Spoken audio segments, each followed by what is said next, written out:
Welcome to my channel Syed Sultan Thoughts. Please subscribe my channel. விசை உரு பந்தினை போல் விசை உரு பந்தினை போல் உள்ளம் வேண்டும்படி செல்லும் உடல் கேட்டேன். நசையரு மனம் கேட்டேன். நித்தம் நவமென சுடர்தரும் உயிர் கேட்டேன். அசைவரு மதி கேட்டேன். இதை அருள்வதில் உனக்கெதும் தடையுள்ளதோ எனும் மகாகவி பாரதியின் வார்த்தைகளை முன்வைத்து கண்ணியத்திற்கும் போற்றுதலுக்கும் உரிய இன்றைய தமிழகத்தை கூர்ந்து கவனித்து கொண்டும் வருங்கால தமிழகத்திற்கு முதலமைச்சராக வந்து அமர்ந்து நல்வழி காட்ட இருக்கும் பெருந்தகை செயல் தலைவர் அண்ணன் தளபதி அவர்களே, என்னுடைய தந்தையாக நான் நினைத்து போற்றும் அருமை பெருந்தகை ஜெகத் ரட்சகன் ஐயா அவர்களே, அண்ணன் சேகர்பாபு அவர்களே,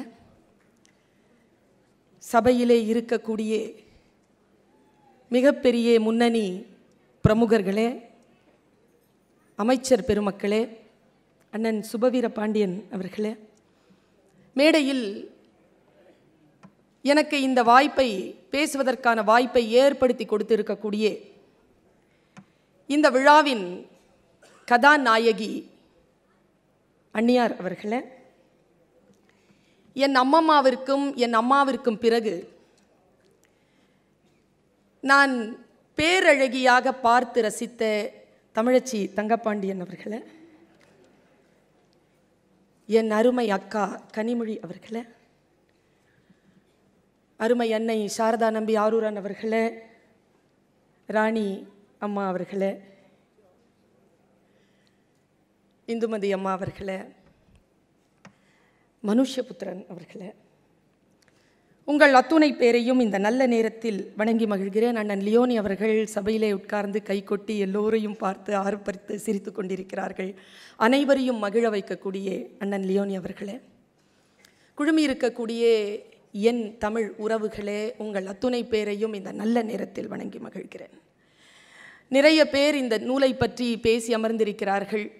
நானும் இந்த நூலை வாசிப்பதற்கு முன்னால் சில பல நேரங்களில் சிநேகிதியில் நான் அதை வாசித்திருக்கிறேன். ஆனால் வாசிக்கின்ற பொழுதெல்லாம் என் கண்ணில் பட்டது தளபதி அவர்களை பற்றி அண்ணியார் அவர்கள் எழுதிய அந்த எபிசோட் தான். சரி, அண்ணனை பற்றி இவர் எழுதி கொண்டிருக்கிறார் என்பதுதான் என்னுடைய மனதிலே பதிவாக இருந்தது. இந்த நூல் முழுமையாக்கப்பட்டு என் கரத்திற்கு வந்து சேர்ந்ததற்கு பிறகுதான் இது அண்ணன் அவர்களை பற்றிய ஒரு நூல் அல்ல, அண்ணனோடு வாழ்ந்து கொண்டிருக்கும் தன்னுடைய வாழ்க்கையினுடைய சுய ஆன்ம பரிசோதனையினுடைய ஒரு வெளிப்பாடுதான் இந்த புத்தகம் என்பதனை துர்கா அண்ணி அவர்கள் எனக்கு வெளிப்படுத்தியிருக்கிறார்கள். ஒரு பெண்ணாக இருந்து மிகப்பெரிய எல்லைகளை ஆழங்களை கடந்து தன் நிலை தவறாமல் வாழ்தல் என்பது எவ்வளவு முக்கியமானது ஒரு பெண்ணுக்கு என்பதனை துர்கா அண்ணியார் தன்னுடைய வாழ்க்கையினுடைய மிக நிதர்சன சாட்சியமாக பதிவு செய்திருக்கிறார். ஒட்டுமொத்தமாக சொன்னால் இந்த பெண் துர்கா என்கின்ற தனித்த தெய்வ பெயரை கொண்டிருக்கக்கூடிய இந்த பெண் இயல்பாக மிளிருகின்ற இனிமையான சுபாவம், பெருந்தன்மை, தாய்மை உணர்வு, ஆத்ம தியாகம், மாண்பு, பொறுமை, தூய்மை, ஆடம்பரம் இன்மை, ஆன்மீக பயிற்சி, மனதின் பண்பட்ட நிலை, அன்பான இதயம், இவ்வளவுதான் துர்கா. எனக்கு ஒரு விஷயத்தை நான் யோசிக்கிறேன். கணவன் மனைவி உறவுகளை பற்றி எத்தனையோ விஷயங்களை நாம் வாசிக்கிறோம். புராண இதிகாசங்களில், இலக்கியங்களில், புத்தகங்களில், நாவல்களில், வரலாற்று பக்கங்களில் நாம் வாசித்த வண்ணம் இருக்கிறோம். ஏதோ ஒரு புத்தக வெளியீட்டு விழாவிற்கு வந்துவிட்டோம் என்பதற்காக இவர்களை வாழ்த்துவதற்காக நான் துணியவில்லை. நான் யோசித்து பார்க்கிறேன், ஒரு பெண்ணினுடைய இருப்பு என்பது ஒரு குடும்பத்திற்கு எப்படி நங்கூரமாக இருக்கிறது என்பதனை துர்கா அண்ணியார் அவர்கள் இந்த உலகத்திற்கு சொல்லி தந்திருக்கிறார். சும்மா சொல்லலை, ஒரு இந்த நூலை நீங்க கல்யாண வீடுகளில் பரிசளிங்கன்னு நான் ஒரு பரிந்துரை செய்கிறேன். இந்த நூலை யாரெல்லாம் வாசிக்க வேண்டும் தெரியுமா? எல்லா இளம் பெண்களும் வாசிக்க வேண்டும். வயது வரையறை இல்லாமல் எல்லா ஆண்களும் வாசிக்க வேண்டும் இந்த புத்தகத்தை. ஒரு ஆண் ஒரு பெண்ணினுடைய வாழ்க்கையில் எதையெல்லாம் நிகழ்த்திவிட முடியும் என்பதனை அந்த அண்ணன் அவர்கள் தன்னுடைய வாழ்க்கையில் எவ்வளவு முக்கியமான இடத்தில் நிற்கிறார் என்பதற்கு மிக சிறந்த சாட்சியாக அவருடைய வாழ்க்கை இருப்பதை இந்த நூல் பேசுகிறது. நான் இந்த நேரத்தில் கொஞ்சம் உருக்கமாக சொல்கிறேன் ஒரு விஷயத்தை. கவிக்கோ அப்துல் ரஹ்மான் அவர்கள் தன்னுடைய மனைவியை பற்றி ஒரு வார்த்தை சொன்னாங்க. கணவனை பற்றி மனைவி சொல்லுகின்ற விஷயம்லாம் ஒரு புறம் இருக்கட்டும், மனைவியை பற்றி கணவன் சொல்லுகின்ற வாக்குமூலம் இருக்கல, அது ரொம்ப முக்கியம். என்ன கேட்டா மறுபடியும் இவங்களே முதலமைச்சர் மனைவின்னு எழுதக்கூடாது, துர்காவும் நானும் என்று அவர் எழுத வேண்டும். அவர் எழுதுனாங்க, அவர் எழுதுகிறார்.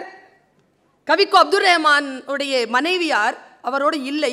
அந்த நேரத்தில் நாங்கள் விசாரிக்க போயிருக்கிறோம், நாங்கள் நண்பர்களோடு போய் உட்கார்ந்து இருக்கிறோம். கவிக்கோ ஐயா அவர்கள் தன் மனைவியை பற்றி சொன்ன ஒரு மிக முக்கியமான சொல் என்ன தெரியுமா? பர்வீன், உனக்கு தெரியுமா அம்மா யாருன்னு? அம்மா இப்போ இல்லை என்னோட, அவ யார் தெரியுமா சொன்னாருங்க. பாலைவனத்திற்கு என்றே படைக்கப்பட்ட ஒட்டகம் போல் எனக்கென்றே படைக்கப்பட்ட வழிவழி. இதாங்க ஒரு ஒரு ஒரு கணவனுடைய வாக்குமூலம். அப்படி இருக்க வேண்டும் வாழ்க்கை. எனக்கு இப்படி சொல்கிறேன் நான், எனக்கு ஜென்னி ரொம்ப பிடிக்குங்க. இவங்க சரண்யா சொன்னாங்களே, எனக்கு ஹவுஸ் ஒய்ஃபுங்கிற வார்த்தை நான் தமிழ் படித்தவை, எனக்கு அது சரியாக தப்பான்னு தெரியல, அது ஒரு கெட்ட வார்த்தைங்க. ஹவுஸுக்கு எப்படிங்க ஒய்ஃபாக இருக்கிறது? அந்த ஆளுக்கு தானே இருக்க முடியும். ஹோம் மேக்கராக இருக்கிறது பெரிய விஷயங்க. தன் கணவனுடைய முதுகெலும்பா இருக்கிறது. அவன் முன்னத்தை ஏற்படுத்தி இந்த சமூகத்தில் நடப்பதற்காக அவன் கொம்பாக இருப்பது பெண்தான். அந்த பெண்ணாக இருப்பது என்பது எவ்வளோ நல்ல விஷயம் தெரியுமா? காரல் மார்க்ஸ் உட்கார்ந்து இருக்கிறாருங்க, ஜென்னி படுக்கையில் இருக்கிறார். ஜென்னியின் கரம் காரல் மார்க்ஸின் கைகளில் இருக்கிறது. ஏங்கல்ஸ் உள்ளே வருகிறான். அவனுக்கு தெரிந்து விட்டது ஜென்னி உயிரோடு இல்லை. கைப்பிடித்தபடி இருக்கிறான் காரல் மார்க்ஸ். பார்த்தான், வெளியேறினான். வெளியில் மகள் நின்று கொண்டிருக்கிறாள். மகனிடத்தில் ஜென்னியின் மரணத்தை ஏங்கல் சொன்னான். காரல் மார்க்ஸும் செத்து போனான். இதாங்க வாழ்க்கை. மரணம் என்பதெல்லாம் சொல்றேன்றதுனால பயந்துராதீங்க.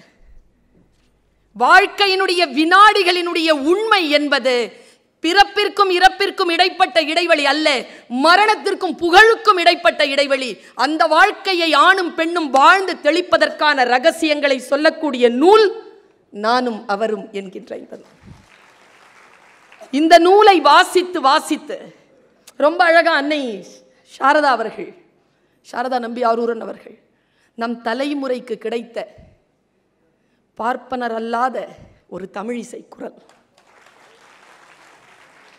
அதை நாம் கொண்டாடி தீர்த்திருக்க வேண்டும். இன்னும் அவருக்கு கிடைக்க வேண்டிய உயரத்தை, இன்னும் அவருக்கு கிடைக்க வேண்டிய உயரத்தை நாம் இன்னும் அவருக்கு தரவில்லை என்பதுதான் என்னுடைய புரிதல்.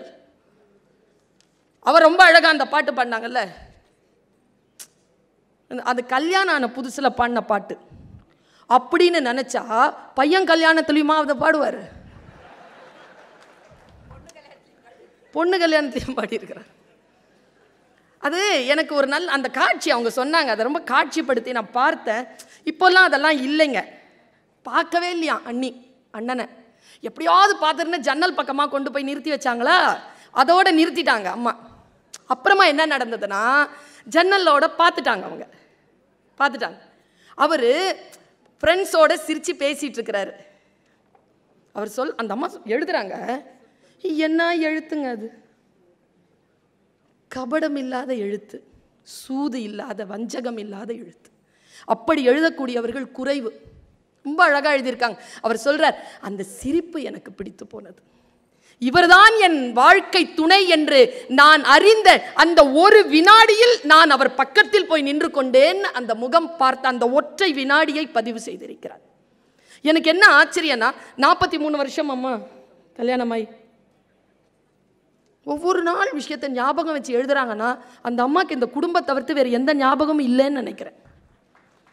சாதாரணமாக எல்லாராலையும் எழுதிட முடியாதுங்க, எல்லாருக்கும் பல நினைவுகள். அந்த வாழ்க்கையினுடைய அடிப்படையில் பிடித்து நிறுத்தி கொண்டு தன்னுடைய வாழ்க்கையை முழுமையாக அப்படி செலுத்துறது இருக்குல்ல. எனக்கு தெரிஞ்ச கணவன் மனைவியினுடைய வாழ்க்கையெல்லாம் நம்ம ரொம்ப ஜோக்காக தானே பேசுகிறோம். கணவன் மனைவியுடைய வாழ்க்கை யார் உன்னதமாக பேசுகிறோம் சொல்லுங்கள். எனக்கு தெரிஞ்சு உன்னதமான ஒரு கதைன்னு நினச்சி நான் படித்தேங்க. அது உன்னதமாக இல்லையான்னு நீங்கள் சொல்லுங்கள். ஒரு கணவன் மனைவி 2 பேருக்கும் 50 வருஷ தாம்பத்தியம். மனைவி எதையுமே மறைத்ததில்லையாம் கணவனிடத்தில், எதையுமே மறைச்சதில்லை. 75 வயசு அந்த அம்மாவுக்கு. அந்த ஐயாவை கூப்பிட்டு சொல்லிச்சான், ஐயா இங்கே வாங்க, உங்ககிட்ட இது வரைக்கும் நான் எதுவும் மறைச்சதில்லைல்ல, என்னமோ என் மனசு படப்படக்குது, ஒரே ஒரு விஷயத்தை உங்ககிட்ட மறைச்சிட்டேன், அதை மட்டும் சொல்லிடுறேன் ஏன்ச்சான். அப்படியா, என்னன்னா நான் அந்த பெட்டி இருக்கு பாருங்க, அந்த பெட்டியை எடுங்கன்னு. என்ன பெட்டி? அந்த பழைய பெட்டியா? ஆமாம், அதை எடுங்க. இது என்ன பெட்டி தெரியுமா? தெரியும். நீ கல்யாணமான புதுசில் உன் பாட்டி கொடுத்தான்னு எடுத்துட்டு வந்து வச்சு அந்த பெட்டி தானே? ஆமாம். நான் ஒரு வார்த்தை சொன்னேன், இதில் என்ன இருக்குன்னு என் வாழ்க்கை முழுக்க நீங்கள் கேட்கக்கூடாது, இதில் என்ன இருக்குன்னு கேட்டிங்கன்னா நான் செத்துருவேன்னு சொன்னேன். ஆமாம் சொன்னேன். நான் கேட்டதில்லையே, அதுக்கு ரொம்ப நன்றி. நீங்கள் அதை திறந்து பார்த்ததே இல்லை இந்த 50 வருஷத்தில். எனக்கு தெரியும், நான் குறி வச்சுருப்பேன் அதில். நீங்கள் திறந்ததே கிடையாது. அது இன்னைக்கு அந்த உண்மையை சொல்லிடுறேன். ஐயா சொல்லு, அதை தரங்களேன். திறந்தா குட்டியாக 2 பொம்மை இருக்குதுங்க, 2 பொம்மை.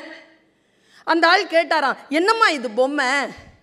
இல்லை, என் அம்மாம்மா கல்யாணமான அன்னைக்கு சாயந்தரம் உங்கள் வீட்டுக்கு வந்தேன்னா அந்த டைமில் இந்த பெட்டியை கொடுத்து சொல்லிச்சு, வாழ்க்கையின் வெற்றியின் ரகசியம். அம்மாம்மா சொல்லிச்சு, உன் புருஷனோட இனிமேல் எந்த வாக்குவாதத்திலும் ஈடுபடாது. No argument. ஆர்குமெண்ட் பண்ணலன்னா கோவம் வருமே.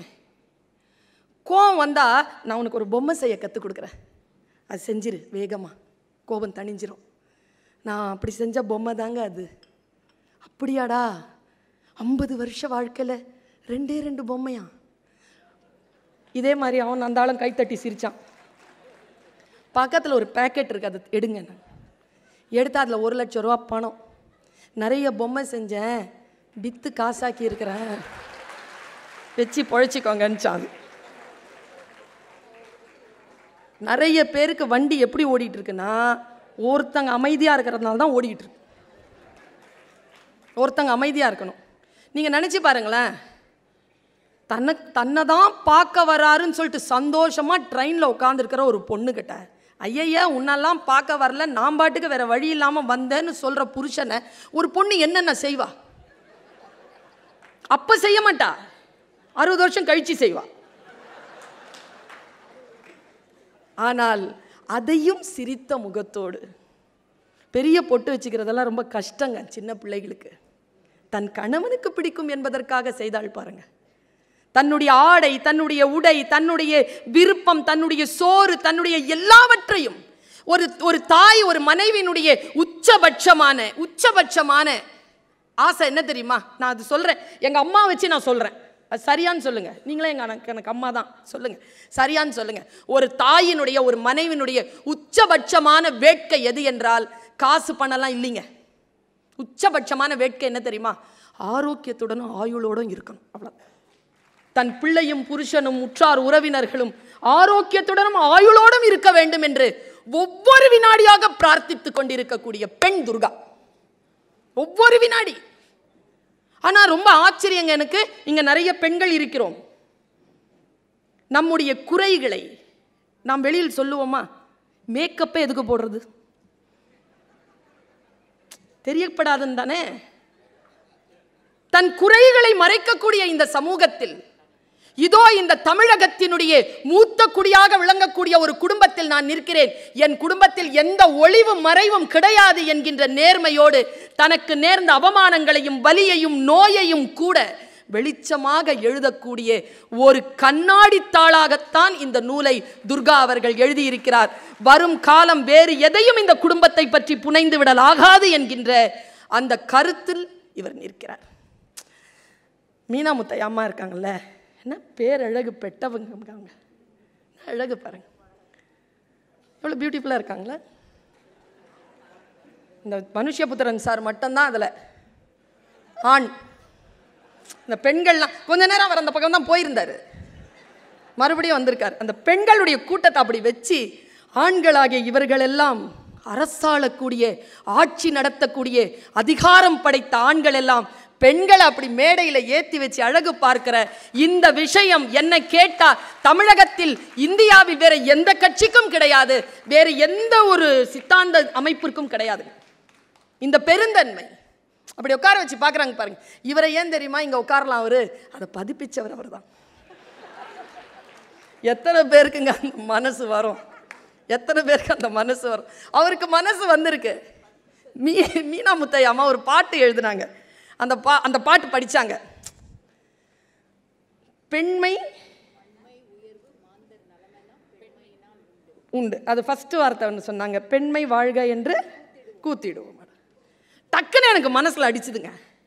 பாரதியினுடைய பாட்டு அது. ஒரு நாள் பாரதியார் வீட்டில் உட்கார்ந்துருக்காரு. பாரதிதாசன் வந்திருக்கார். உள்ள வரும் பொழுது அந்த ஆள் பால் காய்ச்சிட்டு இருந்திருக்கிறாரு. வீட்டில் செல்லமா இல்லை, முடியல, புகை மண்டலமாக இருக்குது. பாரதிதாசன் சொன்னாரா, ஐயர் நீங்கள் மேலே போயிருங்க, நான் செஞ்சு தரேன். அவர் மேலே போயிருக்கிறாரு. அவர் செய்ய முடியல, அவராலையும் பற்ற வைக்க முடியல அடுப்பை. நேராக மேலே வந்துட்டார். இவர் கீழே இறங்கி மறுபடியும் நீர் இங்கே இரும், நான் பால் காய்ச்சி குடிச்சிக்கிறேன்னு சொல்லிட்டு பால் காய்ச்சி ஏதோ ஒன்று குடிச்சு முடிச்சிருக்கிறாரு. காலையில் எழுந்திரிச்சு வந்தா ஒரே புகை மண்டலமாக இருக்குது. இன்னும் புகை தனியலை. நம்ம மகாகவி படுத்து தூங்கிட்டு இருக்கிறார். அவர் பக்கத்தில் காலியாக ஒரு டம்ளருக்கு கீழே ஒரு பேப்பர். அந்த பேப்பரில் அந்த வினாடியில் பால் காய்ச்சறதுக்கு பட்ட கஷ்டத்தால் எழுதின பாட்டு தான் பெண்மை வாழ்க என்று கூத்திடுவோம். நீங்களாம் எவ்வளோ எழுதலாம்.